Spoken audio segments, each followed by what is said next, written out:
Blue Lock chapter 234 starts with Hiyori, who leads the breakthrough in this field of chaos.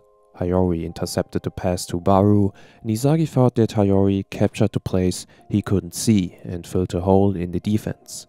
Hiyori now has the ball and has gotten past Sendo, and Sendo is surprised by Hiyori's smooth dribbling skills. Nico also attempted to steal the ball from him, but failed. Izagi is now just behind Nico and Hiyori, and he has noticed him. Hiyori is now thinking that he needs to share the image of the goal with Izagi, and he knows that Izagi's best ability is the direct shot, and that Izagi furthermore has many other great abilities, but the one that's the core of them is definitely his ability to devour his rival. Izagi's desire, which wouldn't have bloomed if he hadn't come to Blue Lock, is now about to evolve to the world's best, and Hiyori is the one who's going to release his full potential with his key.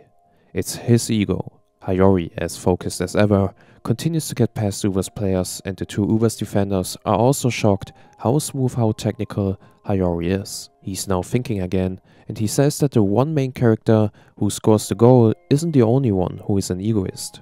Hiyori is an egoist as well, by being called a director, a passer.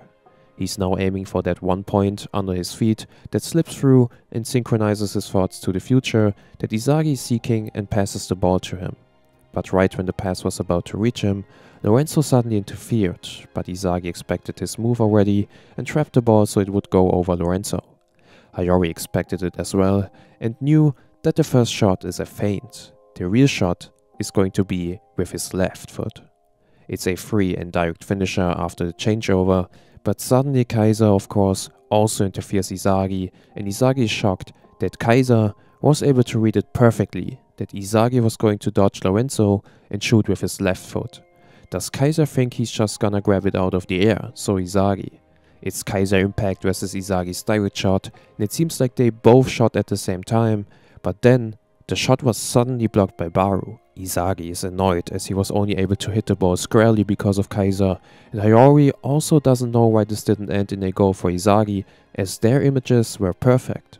But Kaiser surpassed it with his unorthodox movements, and yet it was also stopped by Baru's unexpected recovery. Even though Hiyori is playing perfectly, this field is evolving faster than Izagi and his imagination.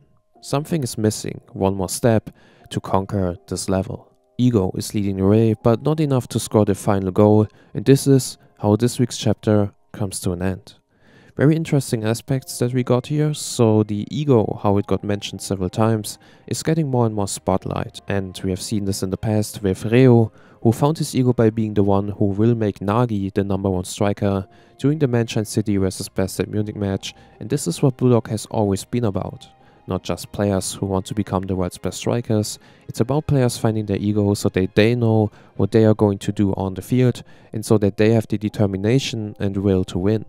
Furthermore, we can see another huge problem for Izagi now, and the truth is that Izagi's meta vision just might not be good enough. Izagi basically has been struggling throughout the whole match to find something that he could use so he would be able to overcome Kaiser and Snuffy, but Snuffy outsmarted him every single time, and this just shows us, once again, that Izagi is by far not overpowered yet. Izagi hasn't even reached the greatest level of his greatest skill, the meta vision right now, and Hiyori also just is on his level. So what could be the key for Basel Munich so that Izagi could finally not be intercepted by Ubers or Kaiser? And I feel like this maybe could be Raichi's moment, because Raichi hasn't been seen for a long time, and this match is supposed to be his match as well. If Raichi is able to stop Lorenzo once again, Izagi will be able to concentrate on Kaiser only, and will be able to out-dribble him and score the final goal of the match. Alright guys, what do you think about this week's chapter? Let me know in the comments below, and as always, stay safe and have a nice day.